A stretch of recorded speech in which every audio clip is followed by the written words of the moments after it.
Bom dia com Jesus. Amém. Tinha, não é? Nós vamos ficar de pé e vamos ler a Bíblia na carta aos Efésios, capítulo 5, verso 5. Aos Efésios, capítulo 5, verso 5. Somente isso. Bem sabeis isto, que nenhum fornicário, ou impuro, ou avarento, o qual é idólatra, tem herança no reino de Cristo e de Deus. Então, antecipadamente, antes de ser fornicário, impuro, avarento, você tem que saber que avarento também não é salvo. Não é salvo. Se não tem herança no reino de Deus, então é porque não é salvo. E nós teríamos outras séries de coisas aí que não implicam no pecado social, assim chamado, né? Que os tais não herdam o reino de Deus. Grande Pai, Deus de misericórdia, infinito é teu amor para conosco. Por isso o Senhor tem nos dado a condição de nos colocarmos aqui mais uma vez, em mais uma manhã, em que podemos aprender, sermos ensinados pelo teu Espírito, e que tenhamos a tua palavra vivificada em nossos corações. Não importa o quanto ela me ofenda, na linguagem do irmão Brenner. Não me importa o quanto ela me ofenda, porque eu mesmo estou todo embaraçado. Não me importa o quanto ela me ofenda, mas contanto que ela seja anunciada como ela é. Em nome de Jesus Cristo. Amém. Amém. Podeis assentar-vos.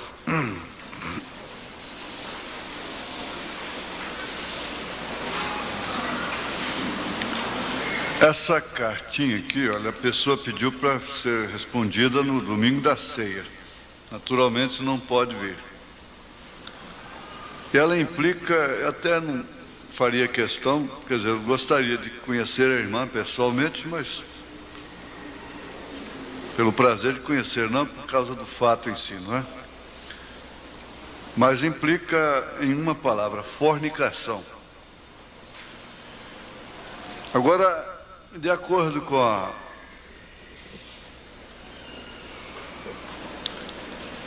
a mensagem Perguntas e Respostas, número 9, eu achei até muito oportuna a sua carta. Tem perguntas, tem cartas que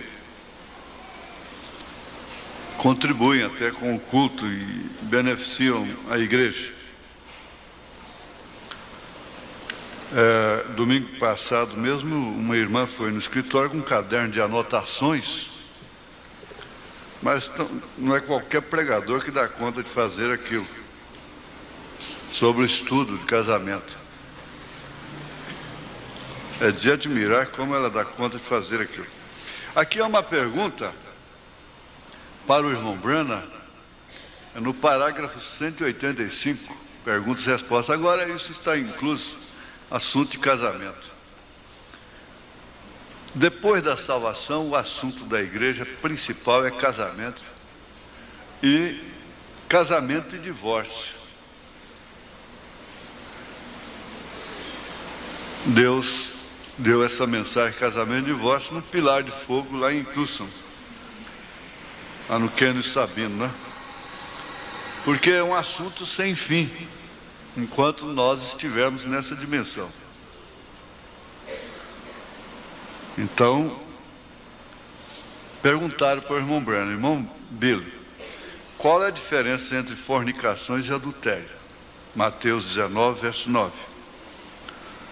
Então o profeta passa a responder dizendo, Jesus disse em Mateus 19, verso 9, qualquer que repudiar sua mulher, a menos que seja por causa de prostituição, e se casar com outra, adultera. A diferença entre fornicação e adultério, a palavra poderia aplicar-se de uma e de outra maneira. Porém, para esclarecer o que ele estava falando aqui é que, como no caso de uma mulher solteira, ela não pode cometer adultério, porque não tem esposo para que cometa adultério contra ele. Isto é imundície para ela. Ela está pecando contra o seu próprio corpo. Ela tem que confessar aquilo para seu marido antes que eles se casem. Se ela fez isso, se isso aconteceu com ela, ela tem que confessar isso para seu marido antes que eles se casem.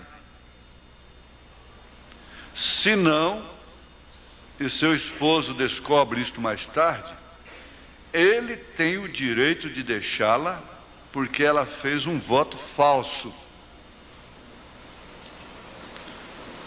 É preciso que todos conheçam a verdade. Por isso eu estou dizendo, sua cartinha, eu estou respondendo. Você está vendo que está em cima da resposta. A irmã se dispôs até a vir ao escritório, mas Deus te abençoe, não precisa vir. Eu não preciso ler a carta também publicamente.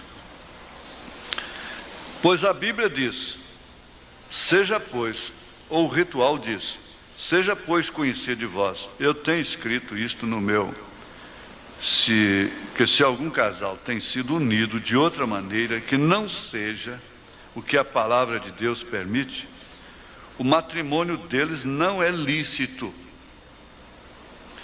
Então, Jesus disse, errais em não conhecerdes as Escrituras. Errais em não conhecerdes as Escrituras. A mensagem. Elas estão aí muitas vezes na estante, aquela pilha de mensagem, mas não está sendo lido há muito tempo. Está lá como uma relíquia, como um ídolo até. Como o católico põe a Santa Maria, o São Vicente, a Santa Abóbora lá na parede. Então, às vezes nós colocamos também a mensagem na estante. Ela vira lá como um ídolo, até empoeirando também como eles, né? Gosta daquilo, respeita aquilo, e qualquer coisa, olha para aquilo, qualquer aperto. Então, esse conhecimento é que não permitirá que você seja condenado no dia de juízo. Olha, qualquer casamento, se algum casal tem sido unido de outra maneira, que não seja o que a palavra de Deus permite, o matrimônio deles não é lícito, é ilícito.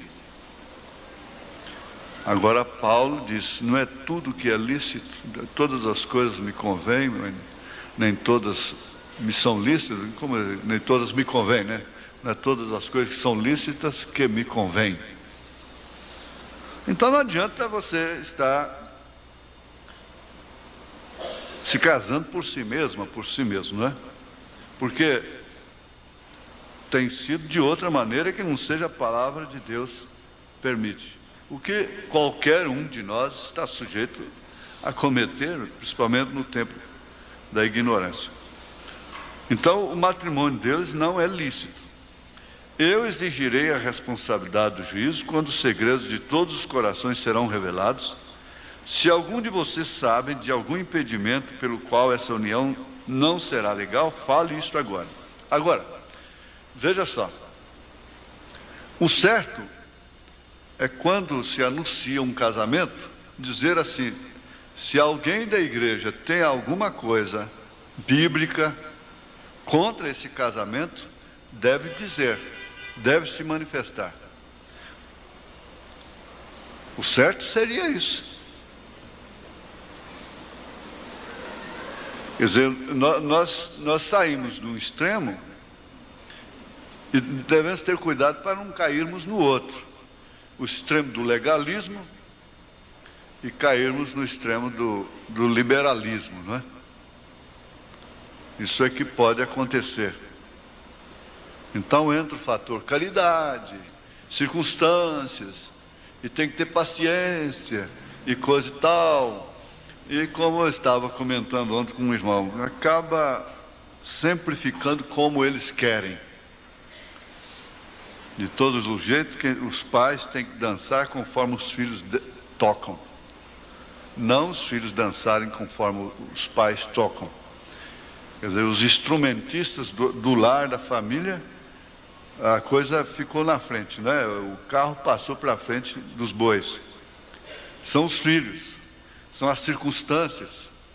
E por isso, e por aquilo, e por mais aquilo, e por aquilo outro, então não se pode mais ter o sinal, expor o sinal em casa. Não é certo? Mas, na verdade, o casamento deveria ser encarado de uma forma tão bíblica quanto a salvação. E ele disse, é por causa disso que nós temos tantos divórcios no país. É sabido que esse casamento que começa com a moça beijando o rapaz, né, se agarrando, ele não vai ser abençoado por Deus. Então não deveria nem vir no altar, porque ele já está fora da Bíblia. Ontem um pai de família chegou aí nervoso mesmo, mas nervoso, porque tem um casal de jovens recém-apresentado aqui, que está vivendo aí fora, na presença das moças, de todo mundo, se agarrando dentro do ônibus e tudo quanto é lugar, de forma que nenhum casal casado na mensagem deve fazer. Porque mesmo você sendo casado, você não tem que estar agarrando sua esposa na vista de todo mundo, beijando na boca e agarrando e tudo. Mesmo sendo casado. Agora você tem que saber, filho, que seu casamento é um pavio curto. Ele não vai. Você não precisa nem vir casar aqui no altar. Ele não vai durar nada. Essa mocinha não vai, para começar, não vai nem te respeitar. E você também vai adulterar depois. Você não vai ser um marido fiel. Começa assim. Agora, quando o profeta ia falar dessas coisas, ele dizia, não importa o quanto isso me ofenda, porque eu também tenho família. E ele disse, eu mesmo estou todo embaraçado. E às vezes a gente quer fugir disso. Eu disse para o irmão, eu não posso tratar com as pessoas pessoalmente, isso é problema dos diáconos.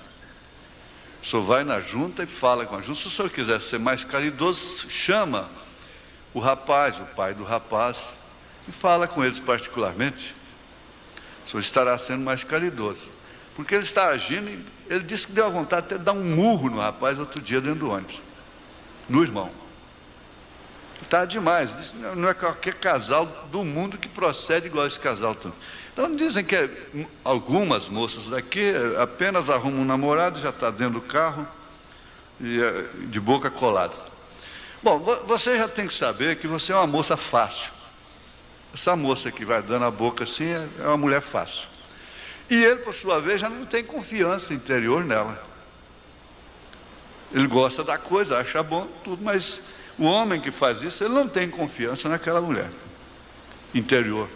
Porque a estrutura, isso vem lá do Éden. Não adianta. Ela foi fácil com ele. Então ele pensa inconscientemente que é uma lei que opera, ela será fácil com o outro também. Agora, isso tudo é casamento que não é lícito. Ele disse, pastor, mas como é que o senhor vai fazer esse casamento com a minha filha assistindo isso, esse espetáculo lá fora, e depois ela vem aquele anjinho vestido de branco aí? É difícil, a gente fica no canto da parede, principalmente quem, né?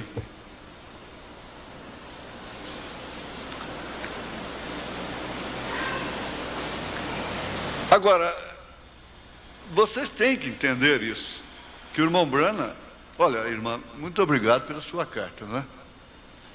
Ela está sendo respondida, e você teve essa experiência amarga na sua vida, e quer saber se tem que participar de determinadas coisas para seu marido. Então nós estamos chegando lá, você já viu que ela tem que contar tudo para o seu marido antes de casar. Porque se ele descobre depois, ele tem direito de repudiá-la e casar-se com outra.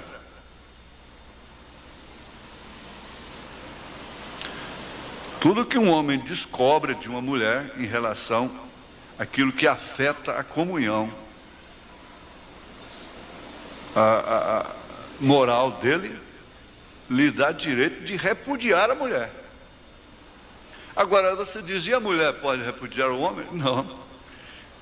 Vai ter com Deus, vai ler casamento, divórcio, vai ler a Bíblia, ver que ele disse, isso é um tipo de Cristo e a igreja. Jesus pode andar até com os macumbeiros, curar até lá no terreiro da macumba. Que quem cura, onde há cura, Jesus está lá.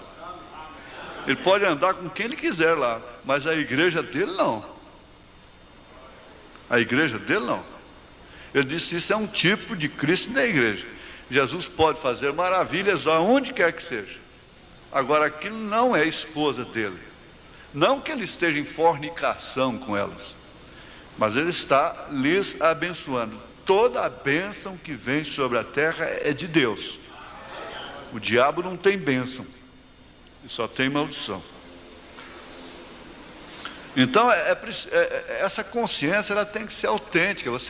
O dia que nasceu a parteira, primeiro, antigamente, quando os homens eram homens, quem pegava era a parteira. Hoje não é mais, não é? Então, ela ouvia, o pai ouvia o grito lá de fora: é homem.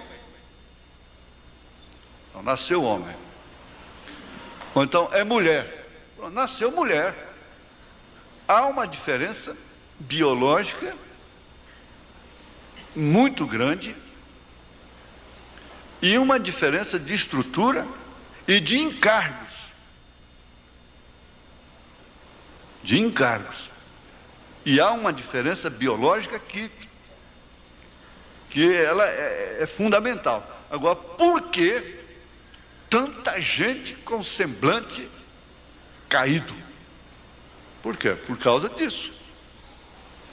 Então, todo casamento que tem sido de outra maneira, que não seja o que a palavra de Deus permite, o matrimônio deles não é lícito. Então, esse pai aí, deve se conformar. Você faz seus cultos domésticos e está certo, o irmão tem toda a razão e tem direito de ir na junta e chamar até o pai, o sinal né? E chamar o moço e chamar a moça, você tem todo esse direito. Agora, mostrar para suas filhas que isso só traz maldição. Cá, entre nós, acho que qualquer moço, qualquer moça que queira partir para esse tipo de namoro, deveria dispensar o casamento na igreja, porque ela já está dispensando. Ele já está dispensando. Porque o irmão aí, ele ficou nervoso, ele disse, olha, eu dei vontade de dar um tapa naquele rapaz, porque nada resolveu para ele.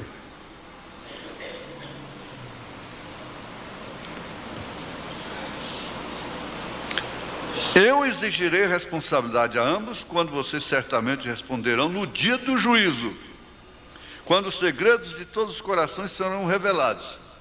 E ali não é o que você vai alegar, que você vai dizer, a moça, o rapaz, que lá vai aparecer o que é realmente. E lá não vai adiantar ninguém culpar a ninguém. Não é certo? Se alguns de vocês sabem de algum impedimento pelo qual essa união não será legal, fale isto agora. Quer dizer, esse pai está certo. Ele talvez nem soubesse disso aqui. Eu estou associando, irmã, a sua carta a vários assuntos que auxiliam a igreja, não é? Agora você sabe, todo homem é tendente a isso. A mulher é como, vamos dizer, um abismo. E o homem é como uma árvore que cresce à margem de um abismo. A árvore não cresce para o lado do abismo em sentido contrário, ela só cresce em direção do abismo. Então caberia a ela, como diz o profeta, dizer sim ou não. Ela tem que dizer sim ou não. Sim com a atitude, não precisa nem falar, não é? Ali o tem.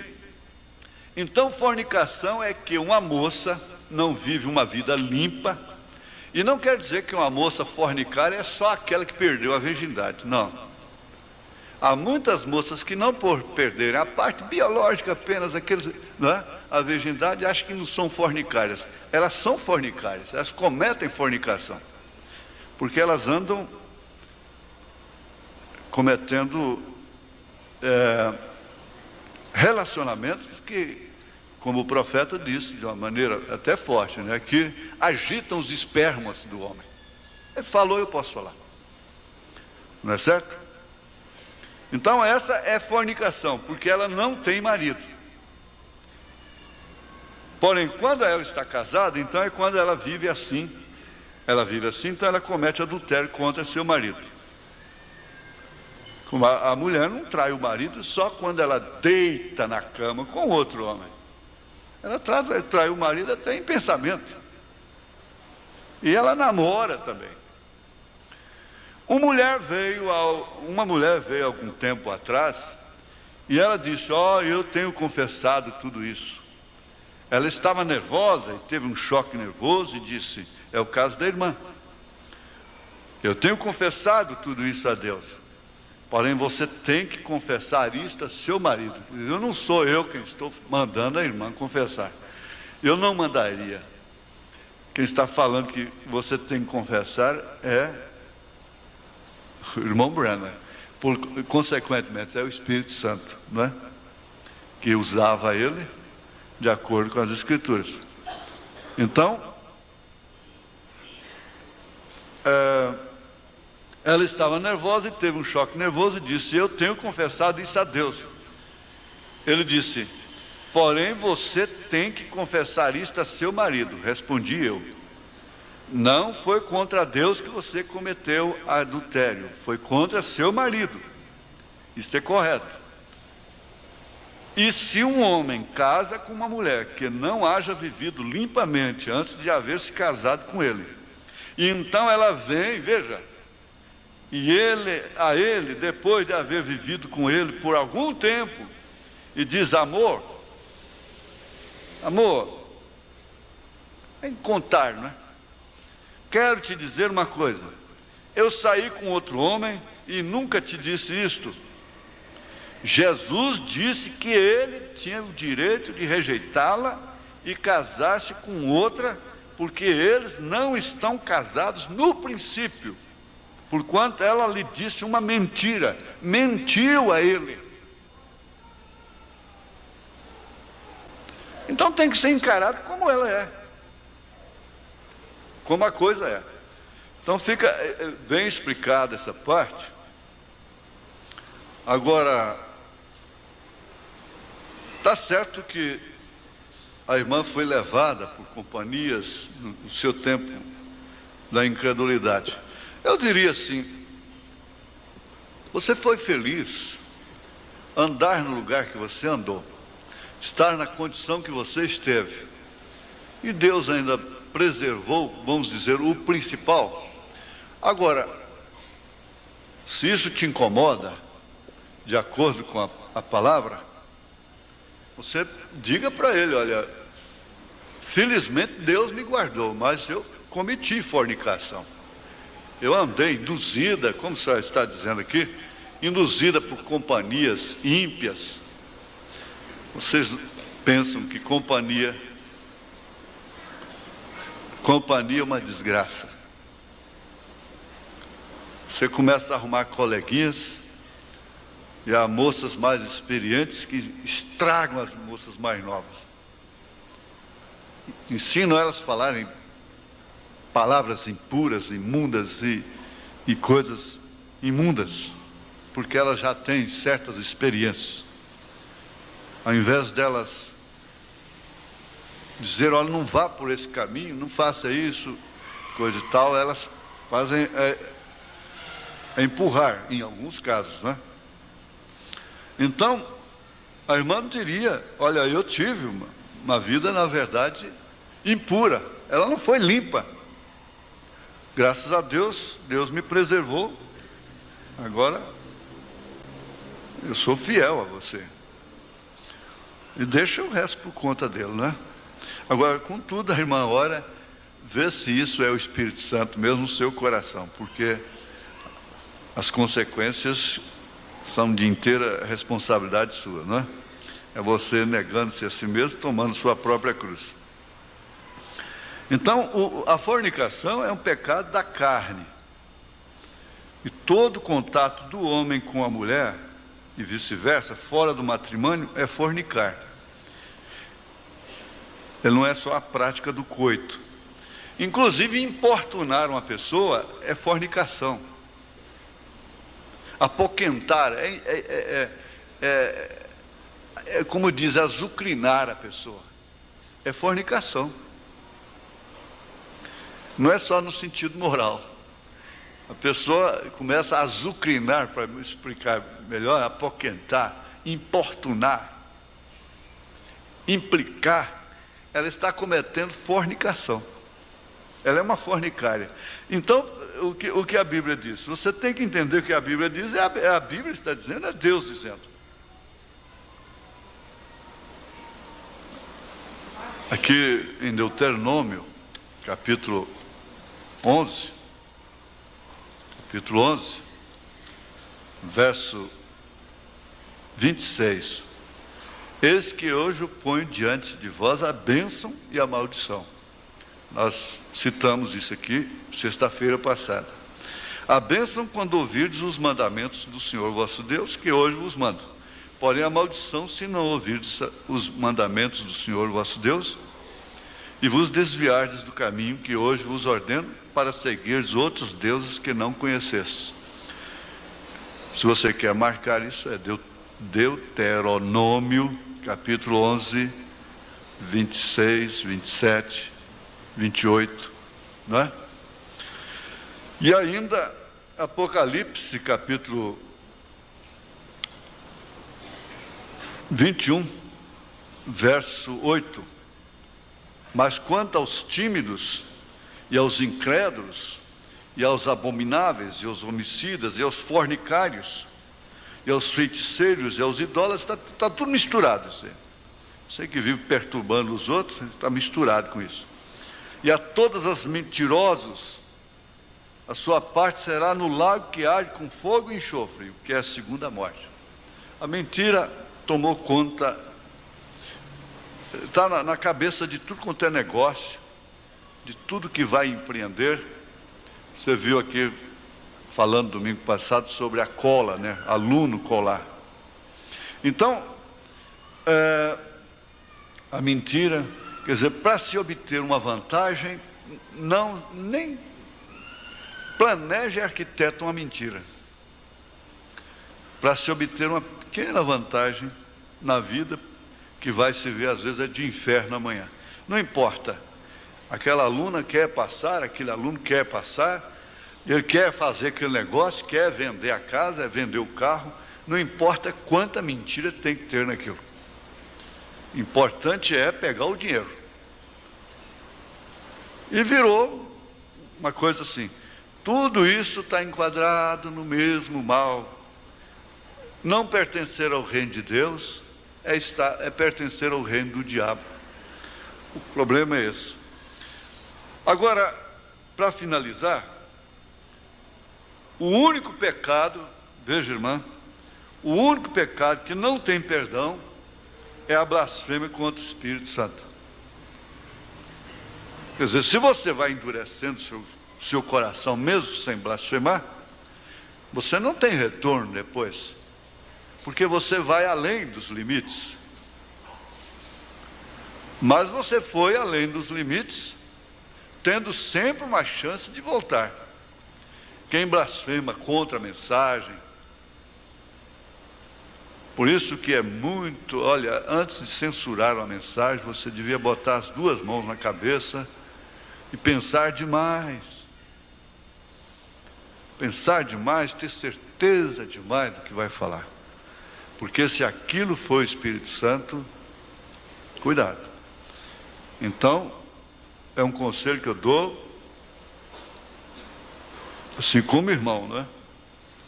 O único pecado que não tem perdão para ele é esse aí. Então você diz, bom, eu cometi adultério. Adultério tem perdão? Tem, ué. E há perdão que só é válido diante de Deus mediante a confissão, conforme ele já falou. Aí então nós lembramos aqui da Nelly, aquela moça que foi bailarina, foi uma fornicária. A mulher que dança, ela está cometendo fornicação. O homem está abraçado com ela é abraçada com o homem, fazendo um corpo a corpo. Toda moça que dança é fornicária. Ela está cometendo fornicação. Se você vê num filme muito bonito, aquela dança de amor, cola o rosto, que lá é uma fornicação. Naquele estado eles estão no inferno. Ou Deus tem um céu e o diabo tem um inferno, ou então para quê? Paulo disse, então vamos embora, vamos comer, vamos beber, vamos pintar o céu por aí, porque não tem nada disso. Mas se tem. Se existe um inferno, existem condições para ir para o inferno, inclusive é muito difícil ir para o inferno, paga um preço caro, mas vai. E existe um céu, então tem que haver uma diferença, não é? De caminho. Aí ela disse para o irmão Brana, o mundo marca a gente. Então ela estava marcada como uma fornicária. Mas o irmão Brana disse, Nelly, o sangue de Jesus Cristo nos lava e purifica de todo. Essa é a resposta para ele. Aleluia. Amém. Agora nós vamos continuar, né? Continuar, teria muitas outras referências aqui, mas nós temos que remir o tempo, né? Nós estamos no tempo de remir o tempo no telefone, no escritório, em todos os lugares, né? Então vamos ver aqui. O que é que nós íamos estudar? Nós paramos aonde? Aonde? Vamos dar lugar para os irmãos, porque as irmãs eu sei que já têm a resposta. Hã? Ficou atrasado. Hã? Esse é o próximo. Mas nós paramos aonde? Sinceridade. Sinceridade. Deixar as irmãs quietinhas um pouco, porque eu sei que os caderninhos aí, vocês precisam ver o caderno daquela irmã. Não é qualquer obreiro que dá conta de fazer aquilo não, viu?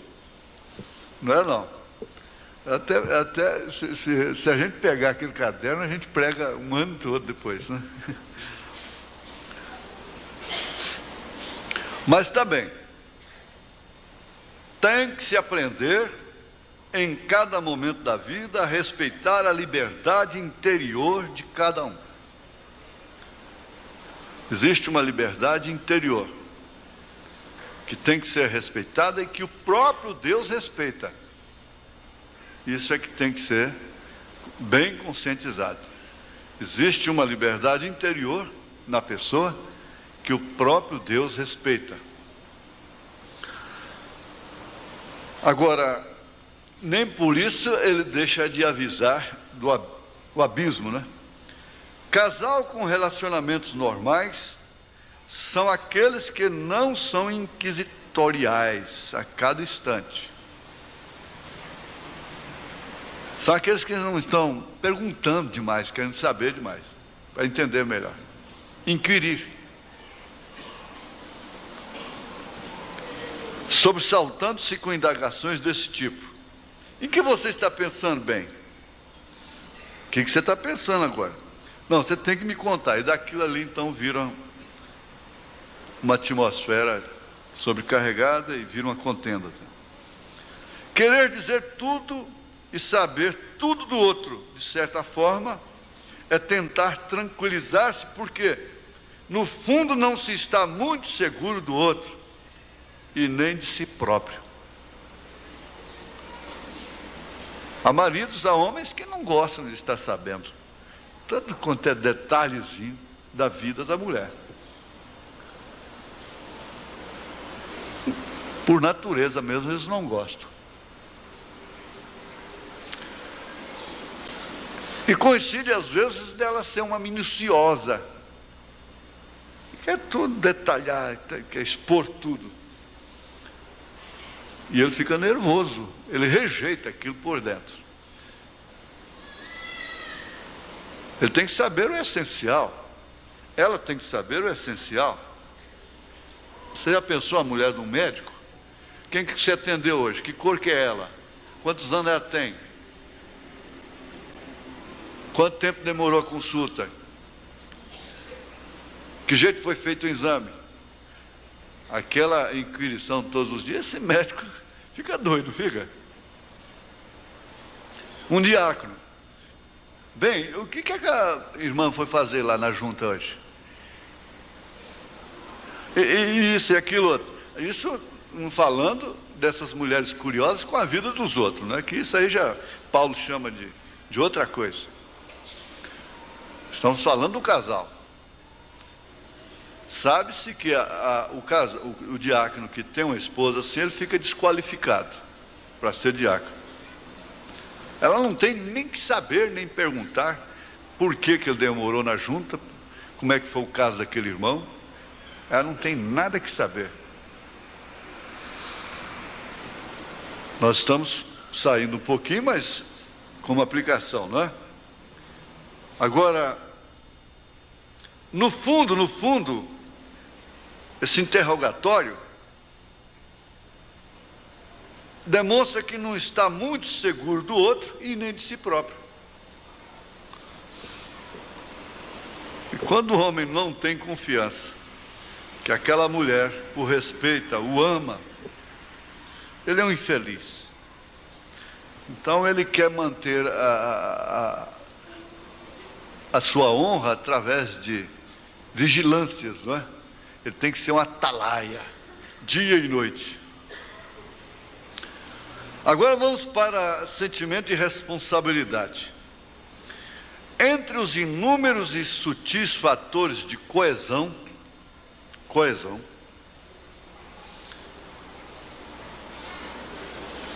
para a existência de um relacionamento normal no casamento, deve-se enfatizar o sentido de responsabilidade.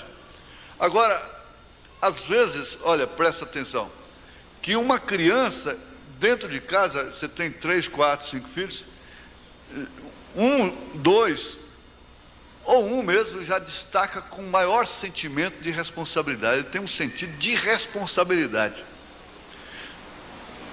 E aquela menininha já começa a tomar conta dos irmãozinhos. E daqui a pouco ela já está com o pezinho esticado lá na beira do fogão, fazendo comida.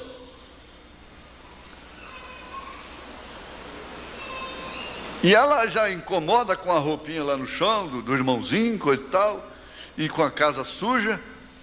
E a mãe não tem que estar, Terezinha, varre, Terezinha, faz isso.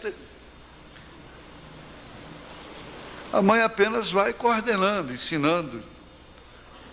Essa menina já nasceu com um sentimento de responsabilidade de dona de casa. Eu creio que aqui nós temos muitas dessas. Não é? Tudo que vai fazer, criteriosa, quer fazer bem feitinho, quer mostrar o quadro, a pintura. Então, não é? Você tem que, às vezes que não esteja perfeito, mas descer lá ao estágio dela, porque relativamente aquilo está perfeito. Porque é uma aberração uma mulher casada afogar um frango, né? O marido diz para ela: afoga um frango aí para nós, porque o fulano chegou aí. Eu chego lá na cozinha, a mulher está com o frango dentro do tanque d'água lá, afogando o frango, né? Você diria: com quem que eu casei, meu Deus? Né? Agora, se você falava uma criança isso, você até riria: não, minha filhinha, não é assim não. A gente tem que matar o frango e tal, nós vamos afogar na panela. Você vai aprender como é que faz, o que significa afogar o frango, né? Relativamente, quer dizer, aquela menina está demonstrando muito mais sentimento, mais, né? Do que a mulher velha, né? Adulta. Isso aí você amplia. Então, esse sentimento de responsabilidade, que deve estar unido profundamente ao amor. Ai, mas eu amo, e não tem nenhuma responsabilidade para com ela. Ora, o irmão Branham diz assim, que o casamento lá no Velho Testamento, a noiva tirava o véu, ao encontrar-se com o noivo, e colocava o véu sobre os ombros do noivo. Aquilo significava duas coisas fundamentais para o casamento deles: que ela, desde então, estava sob sua responsabilidade, inteira responsabilidade, viu?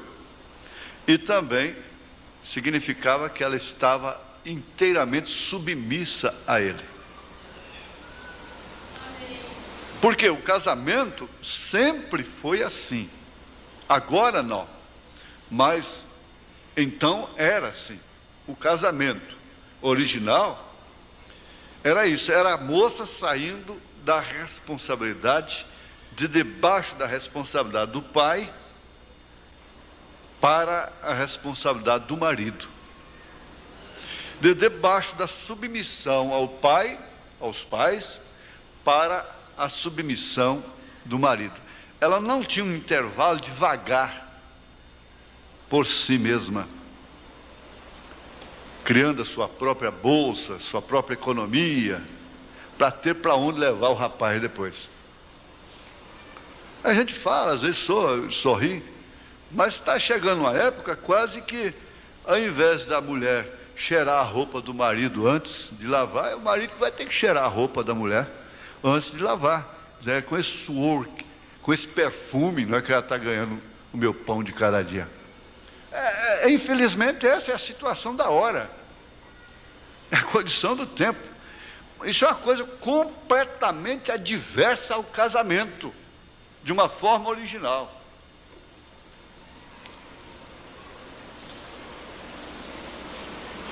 É por isso que a noiva é pequena.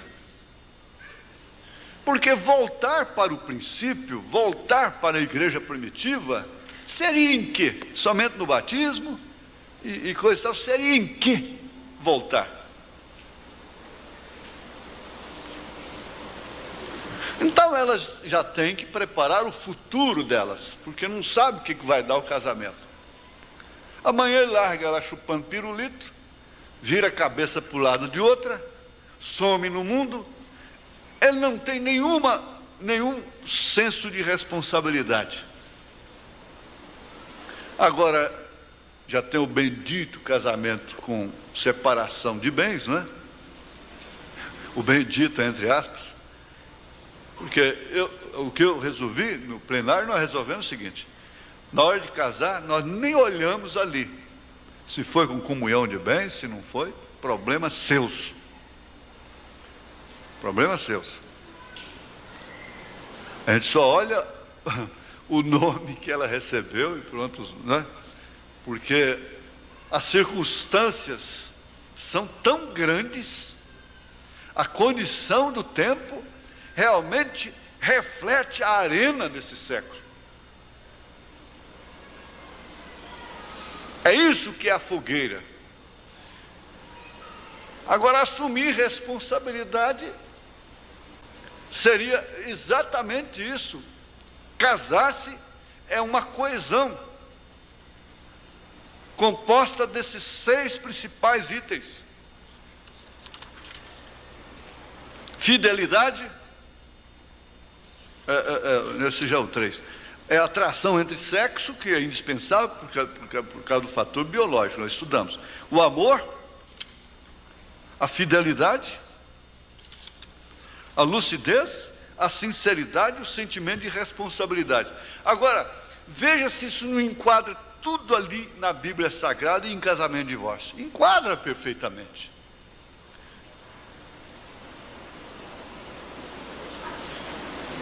Elas não contentam em ter uma horta em casa, uma hortaliça em casa. Elas têm que ir lá no verdurão comprar. Elas não têm mais aquela dádiva de apanhar ovos no ninho da galinha. de pegar uma fruta que cuidou, que plantou, uma banana, um cacho de banana que está lá no fundo do quintal. Não tem mais a dádiva dos birros, da renda. Não tem mais a dádiva do bordado em casa, dos biscoitinhos gostosos, do pãozinho de queijo quente, quando o marido chega, fazer um pratinho de entrada enquanto toma banho.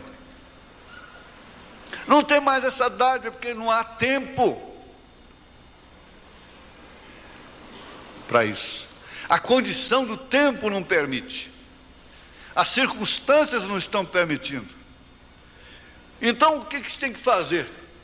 Tem que, no mínimo, encarar tudo isso aí, esse corre, essa coisa toda, com extrema responsabilidade. É custoso. Fazer-se amar por alguém é comprometer-se em nível de responsabilidade para, com este outro, ser a quem amamos e de quem queremos amor. E a responsabilidade não está só em dar vestido. Olha, o irmão Brana encontrou aquele rapaz lá, sentado com a mulherzinha dele no colo, naquela casa de caminhão metálico lá na beira do rio Ohio, e ela o consolando porque ele estava triste, porque não pôde dar um vestido para aquela mulher ele mesmo. Agora, há mulheres que passam 10 anos, seu marido dá um vestido para ela, irmão.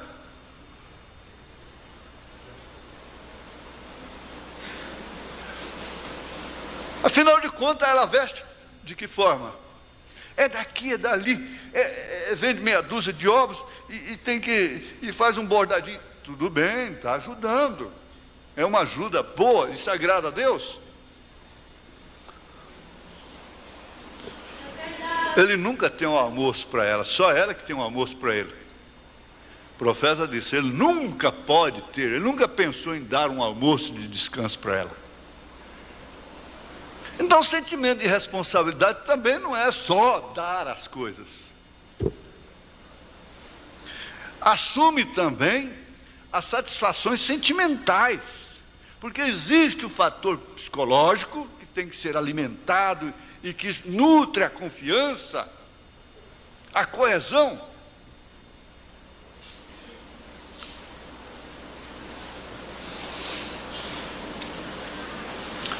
Então, fazer-se amar por alguém é comprometer-se em nível de responsabilidade.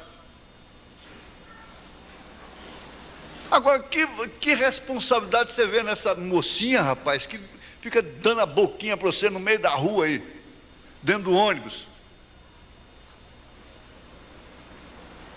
E que responsabilidade você vê nesse rapazinho que está fedendo ovo ainda? Me desculpa.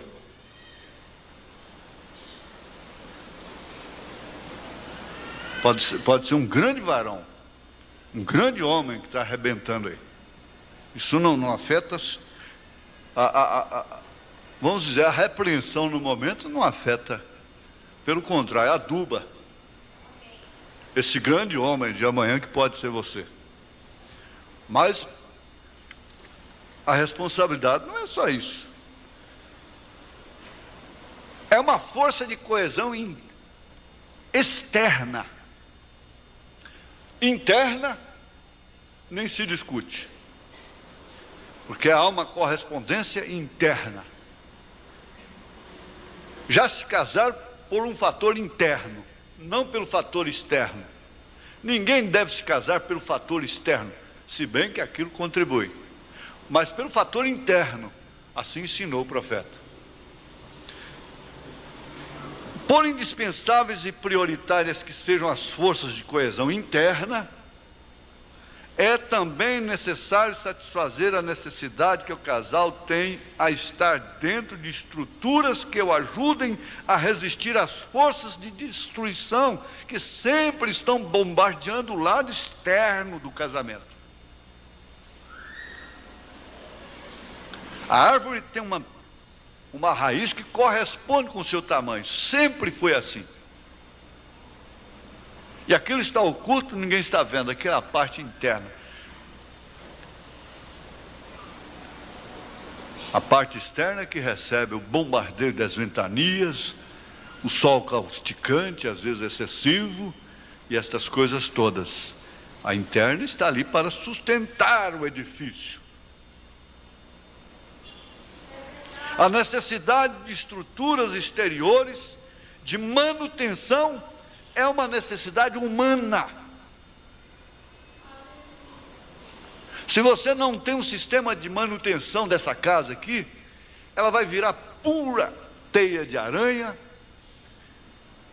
os móveis vão ficar todos sujos, estragados, cupim vai tomar conta, os insetos, e por fim torna-se inabitável.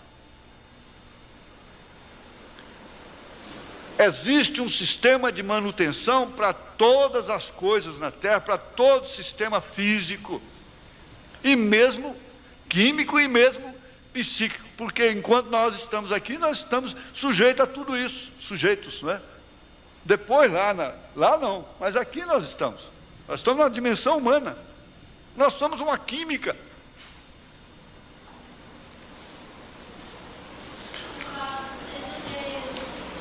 Agora entra aqui as leis civis e religiosas. Tudo isso está dentro do sentimento de responsabilidade. Você quer o casamento de acordo com as leis civis e religiosas, porque isso já é um sentimento de responsabilidade. As leis civis auxiliam diretamente e também indiretamente, agindo no inconsciente para manter os valores entre os quais está incluída a preservação do casamento.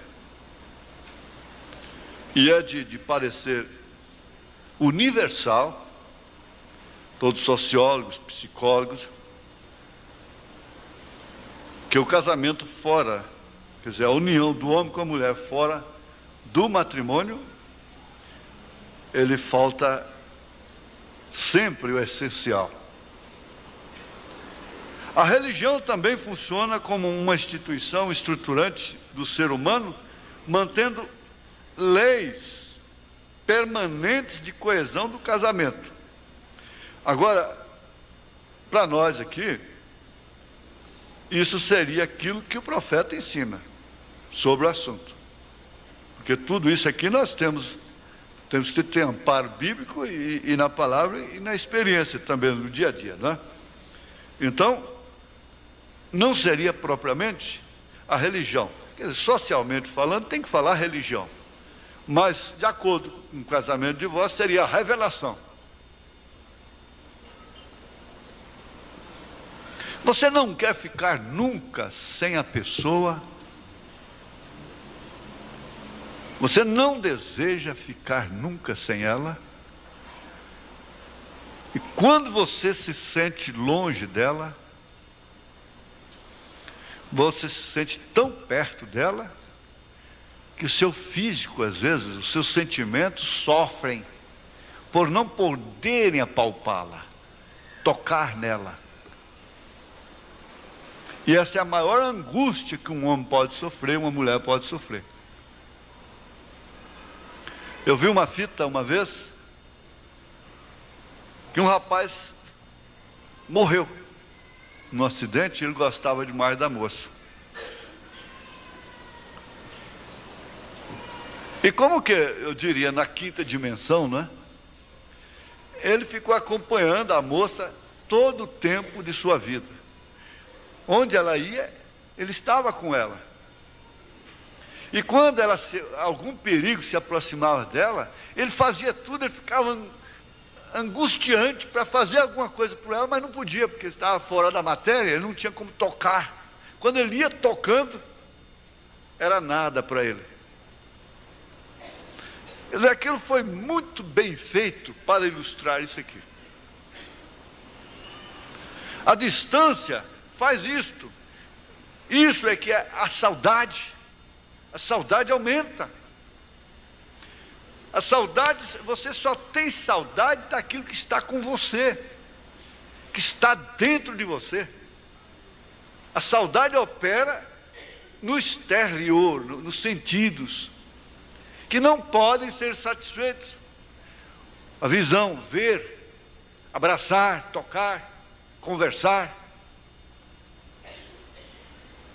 Então isso é que é a saudade. É a saudade daquilo que está em você. Isso é o tipo da igreja e Cristo perfeitamente. Nós um dia vamos apalpá-lo e nós temos saudade dele porque ele está em nós. Se ele não estivesse em nós, nós não teríamos saudades dele. Você não teria saudade daquela mulher, não teria saudade daquele homem. Agora, as pessoas, as coisas, as pessoas podem estarem de uma maneira, cada coisa no seu lugar. Está em você como esposa, está em você como esposa, está em você como pai, como mãe, como amigo, né? Como amiga, isso aí tem seu lugar. Então, para isso existe fé, revelação, mandamentos.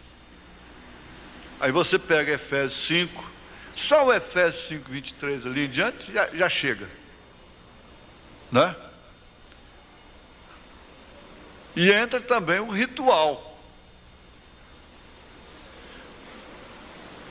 Marca o dia, não é? A religião promulga a valorização do amor como força máxima de coesão das relações conjugais e familiares. É isso que ela faz. O irmão Brando disse, então um juiz aí com a cabeça cheia de uísque e um reverendo aí, colarinho clerical, caído da graça, faz aquilo. Essa parte aí. Agora depende deles o que vai acontecer, não é? Esse aí atendeu a parte social. Atividades de trabalho compartilhado. Construir juntos uma casa. Isto quer dizer, ela participando, porque não tem como, a menos que seja multimilionário, sei lá, porque até o gosto dela tem que entrar na hora de escolher azulejo, a planta, ela tem que participar, não é certo? Construir junto uma casa, e ele destacou, uma casa, agora depois, um lar, porque casa não é lar, não é? Uma família, essa família, então, hoje é planejada. O ano que vem eu vou ter um filho. Olha, daqui 3 anos só que eu vou ter um filho.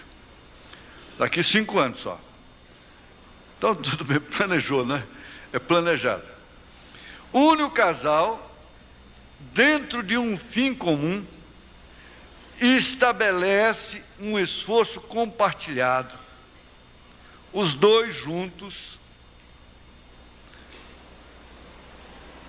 criando juntos uma obra que faz parte dos fatores externos dessa coesão, dessa união do casal. De todas as formas,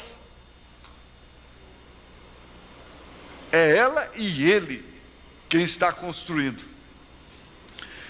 O trabalho compartilhado cria objetivos comuns.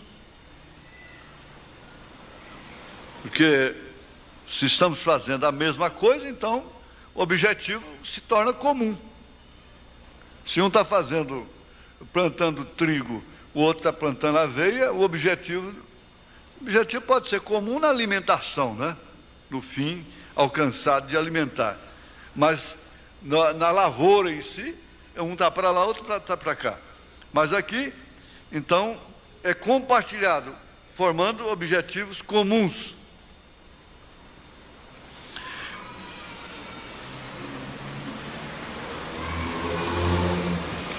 Eles militam juntos como um grupo.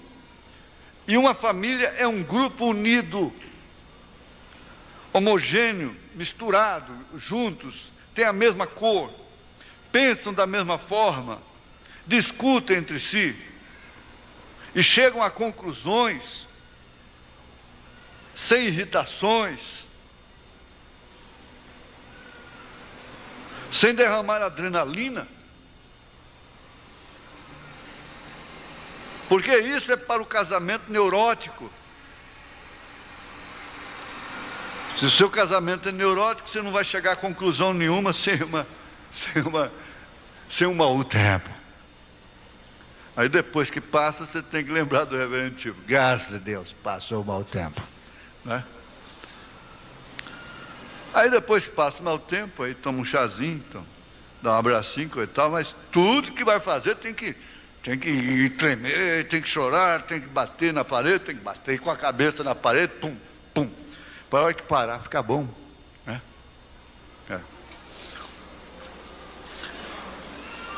Não pode chegar a conclusões sem impactos, mas militar juntos, como um grupo, isso faz o casamento ser compartilhado, normal.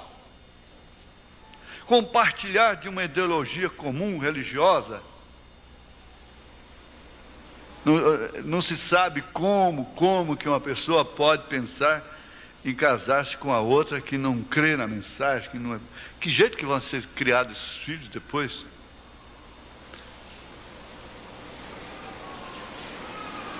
Isso até a política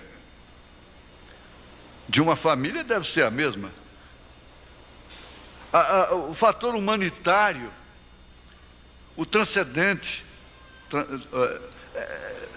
tudo isso leva o casal a ultrapassar suas dificuldades individuais e comuns de todo o casamento, de todo o relacionamento. Essa coesão. Aí vem os filhos. A mais importante e mais bela criação comum do casal é evidentemente o filho. Próprio Deus, ao construir, ao fazer todo esse universo, ele se sentiu só. E por isso, ele teve que tirar dos seus próprios lombos os seus filhos, aos quais ele corrige, aos quais ele protege, aos quais ele sustenta, aos quais ele transporta para o seu próprio nível, porque esse é o dever do Pai. E Deus quer que nós sejamos transportados para o seu próprio nível, porque nenhum pai gostaria de estar em um nível mais elevado que os seus filhos. Por isso São Paulo diz que os pais entesouram para os filhos. Muito mais Deus pensou e estabeleceu que seus filhos gozariam do seu reino, como ele próprio, seriam como ele, porque eles estavam em seu lombo. Então esse casal pensa da mesma forma, porque isso é uma deidade menor. É uma deidade menor. Por isso ele é o rei do lar, ela é a rainha do lar. O filho é, na realidade, o cimento, ele cimenta a união do casal. E ele faz com que a vida não se torne simplesmente um encargo de responsabilidades, de cobranças, mas ele faz com que o casal veja nele, veja naquela filha, a sua continuação. O aproveitamento de seu trabalho, de seus esforços durante os anos. Ele sabe que aquele filho, aquela filha, não vão jogar fora tudo aquilo que foi feito, alcançado com tanto suor, com tanta dificuldade. Pôr no mundo, juntos, um ser humano, não deve ser somente fruto da união de dois corpos, uma satisfação de sexo apenas, mas sim fruto do amor e dois desejos compartilhados de criarem um filho para Deus. de dedicarem esses filhos ao Senhor, formando assim uma família unida, coesa, na fé, no amor e em todos os princípios que acodem a parte espiritual e a parte social da vida humana. Isso é que é família, isso é que é o lar. Criar, educar, dar tarefas mais difíceis, encorajá-los nessas tarefas difíceis, deixá-los experimentar também um pouco de suas dificuldades.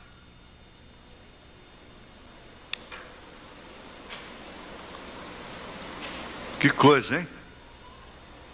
Nos dias de hoje requer uma verdadeira comunhão compartilhada, para que eles sintam que sua casa é o melhor ambiente que existe no mundo, para que eles gostem de estar em casa. Que a casa, o lar, não seja simplesmente um lugar de dormir, de comer, mas que seja também um lugar de repouso, descanso dos seus espíritos, um lugar de confiança.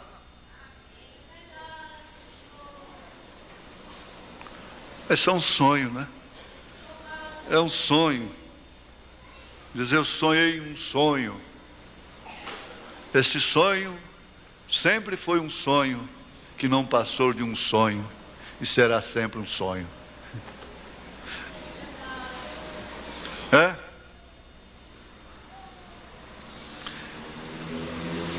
Ser responsável por um ser, aceitar a responsabilidade pelo bom e pelo ruim que possa ocorrer na criação do filho.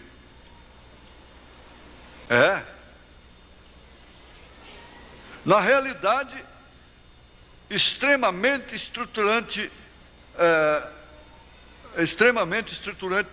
da relação conjugal e dinamiza o ajustamento do casal, quer dos denominados normais ou mesmo dos neuróticos. Que então, o pai e a mãe vai criar aquele filho de acordo com aquilo que eles são, né? A família de origem de cada cônjuge é outro fator muito importante. Como é a última, então nós vamos terminar. Recordemos a frase conhecida de Saint-Exupéry: amar-se é olhar juntos na mesma direção.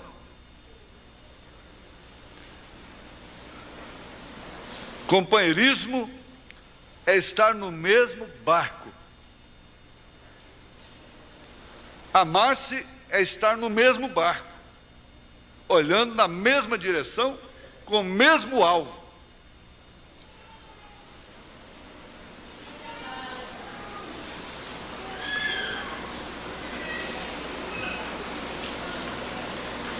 É bom fixar isso, né? Bom. Amar-se é olhar juntos na mesma direção. É uma unidade de visão. É estar olhando na mesma direção. Agora, como que se pode casar com um rapaz que está vendo 3 pessoas, sendo que você vê só uma? Que está vendo um céu através de um caminho largo? Não tem jeito. Você não vai ter a mesma visão.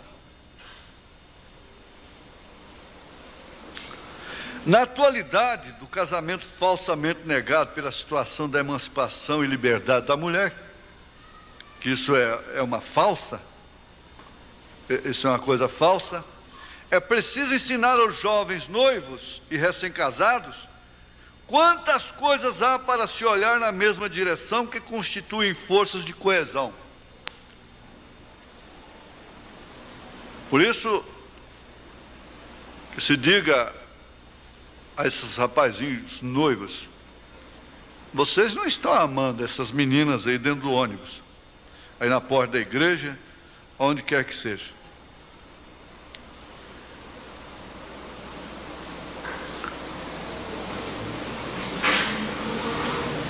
Vamos voltar aqui.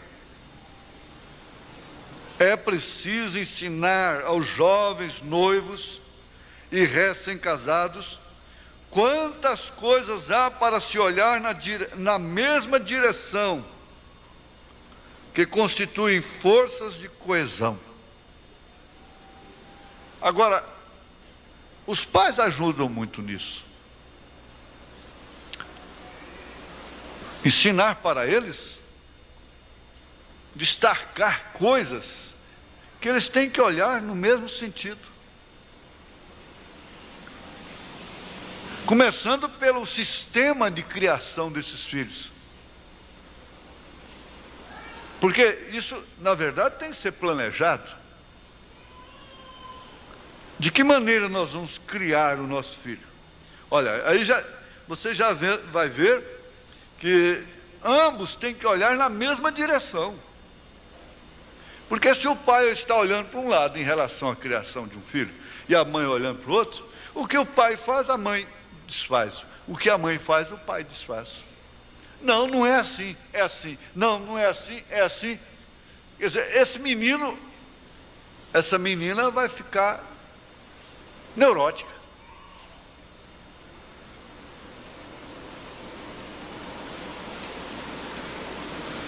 É aconselhado, inclusive, os pais discutirem particularmente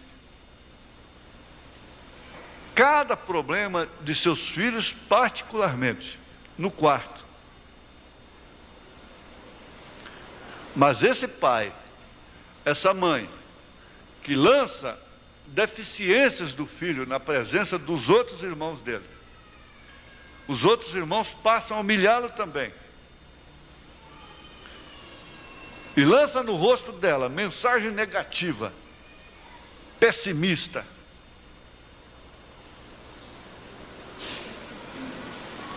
Gente, é uma família neurótica. Aí é onde tem que entrar a graça e você nadar e passar por cima de tudo isso, enfrentar tudo isso e dizer: bom, já que eu não tenho essas regras, não gosto dessas coisas que eu deveria gozar, minha vida é essa mesmo, então eu vou nadar, nadar, nadar, enquanto Deus me der força, até chegar na glória. Pronto. Dessa forma mesmo. Por quê? Com o pai eu não posso contar, com a mãe eu não posso contar. Dentro desse aspecto. Então o que eu vou fazer? Vou me agarrar a essa velha Bíblia, vou me agarrar a essas mensagens e vou ser aquilo que Jesus pode fazer de mim, porque os meus pais não puderam fazer, não puderam contribuir. Ou então fazer o seguinte, porque sempre eles contribuem com alguma coisa.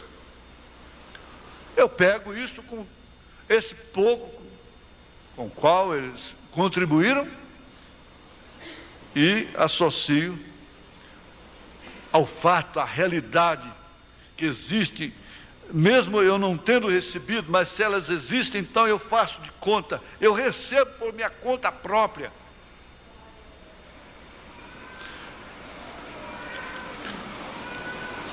Essa parte fica terminada.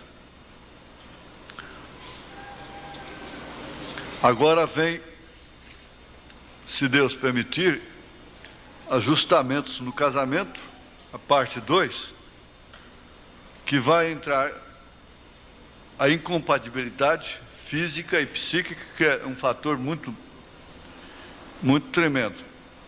Aí entra a falta de diálogo também, a agressividade e afã de domínio, que só quer dominar, não é? As ilusões e ideias falsas que se criam e que, uma vez não obtidas, não alcançadas, causam frustrações. Então, Fica essa parte, se Deus permitir, próximo domingo, não é? Amém? Vamos, dia 7. Fica assim.